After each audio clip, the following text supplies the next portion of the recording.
Baiklah,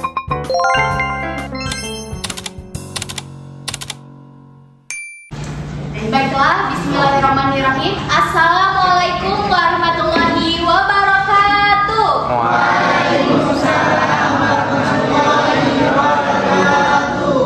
Oke, kalau ibu bilang sobahul khair, jawabnya sobahun nur.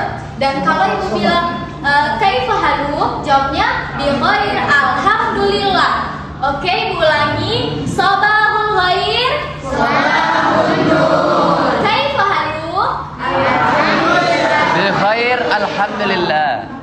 kita ulangi sekali lagi ya.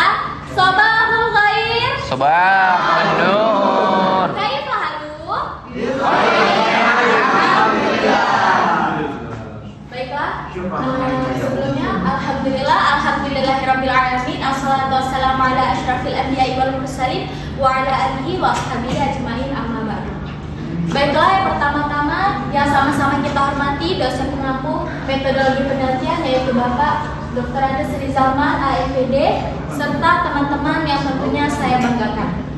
Soal praktek salam tak lupa kita haturkan kepada junjungan. Pertama-tama dan yang paling utama, marilah kita panjatkan puji syukur kehadiran Allah Subhanahu wa taala, karena berkat beliaulah kita masih dapat hadir dalam kelas sekarang ini dalam keadaan sehat. Izahat. Salam dan salam tak lupa kita haturkan kepada junjungan kita Nabi besar Muhammad SAW dengan mengucap lafaz Allahumma sholli ala sayyidina Muhammad wa ala ali sayyidina Muhammad. Baiklah, sebelum ibu akan menyampaikan materi kita pada pagi hari ini mengenai metode dan instrumen alat pengumpulan data. Sebelumnya kita akan melatih konsentrasi pada para teman-teman sekalian. Sebelumnya kepada teman-teman boleh dipersilakan untuk berdiri.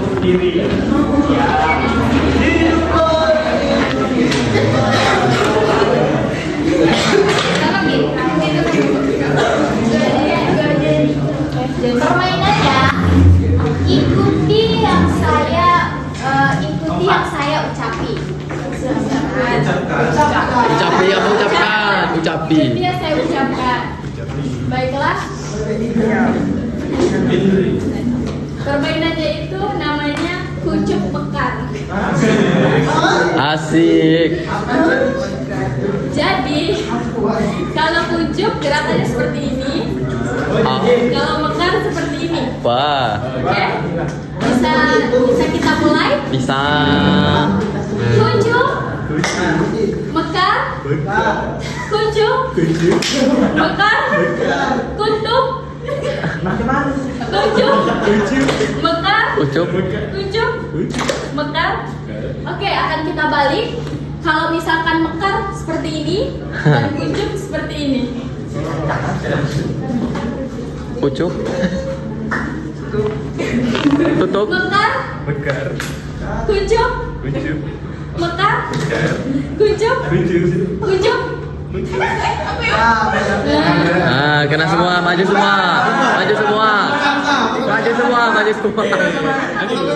Maju semua, maju semua. Udah ditanya, ikuti apa yang saya ucapkan. Tadi balik. Itu kan ikuti perbuatan loh. Balik. Oh, Iqbal maju. Iqbal maju. Panik kok. Hukum. Hukum. Aduh, gue menyerah. Ibu nih.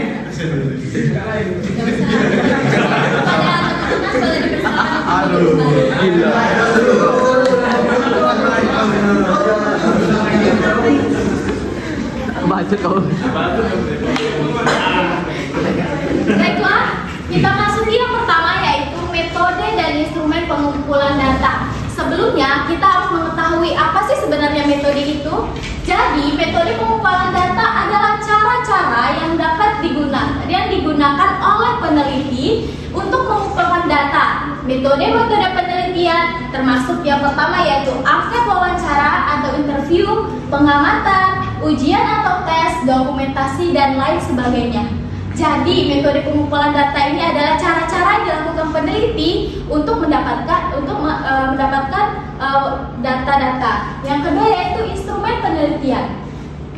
Instrumen penelitian ini diartikan sebagai alat bantu dari peneliti yang diwujudkan dalam benda, misalnya angket, daftar cocok, ataupun pedoman wawancara, lembar pengamatan, soal tes, skala, dan lain-lainnya. Yang pertama kita masuki yaitu yang pertama angket. Angket merupakan daftar pertanyaan yang diberikan kepada orang lain dengan maksud agar orang yang diberi tersebut bersedia memberikan respon sesuai dengan permintaan pengguna. Orang yang diharapkan memberikan respon ini disebut responden. Mungkin teman-teman sudah pernah menyebarkan angket pada semester sebelumnya. Belum. Pelajaran pelajaran Pak Fauzan mengenai kita yang disuruh meneliti di sebuah sekolah. Nah, salah satunya yaitu mungkin teman-teman ada yang menggunakan metode angket. Selanjutnya yaitu menurut cara memberikan respon, angket dibedakan menjadi 3 jenis. Yang pertama yaitu angket terbuka, angket tertutup, dan angket campuran. Angket campuran ini adalah angket campuran dari angket terbuka serta angket tertutup. Selanjutnya yaitu ada yang namanya daftar cocok. Daftar cocok adalah angket yang pengisiannya responden tinggal memberikan tanda cek dengan keterangan tersebut. Tampaknya angket tertutup dapat dikategorikan sebagai checklist. Daftar cocok bukanlah angket. Daftar cocok mempunyai bentuk yang lebih sederhana karena dengan daftar cocok peneliti bermaksud meringkas penyajian pertanyaan serta mempermudah responden dalam memberikan respondennya. Jadi daftar cocok ini bukan bagian dari angket, namun daftar cocok ini mempunyai bentuk yang lebih sederhana daripada angket. Selanjutnya yaitu skala. Skala menunjuk pada sebuah instrumen pengumpulan data yang bentuknya seperti daftar cocok, tetapi alternatif yang disediakan merupakan sesuatu yang berjenjang. Jadi skala ini merupakan sebuah instrumen pengumpulan data. Skala banyak digunakan untuk mengukur aspek kepribadian ataupun aspek kejiwaan yang lainnya. Selain skala, penelitian yang berhubungan dengan aspek kejiwaan memerlukan jenis instrumen pengumpulan data lainnya. Selanjutnya yaitu ada daftar dan tabel. Daftar atau tabel yang sebelum digunakan untuk pengumpulan data kadang-kadang berupa kolom-kolom tanpa judul atau dengan judul yang masih tentatif. Penggunaan data atau tabel ini seperti dimaksudkan adalah instrumen yang digunakan dalam penelitian laporan atau penelitian dokumentasi. Jadi daftar dan tabel ini merupakan instrumen dari pengumpulan data yang digunakan oleh peneliti lateral ataupun penelitian dokumentasi. Selanjutnya yaitu kedudukan instrumen pengumpulan data dalam penelitian.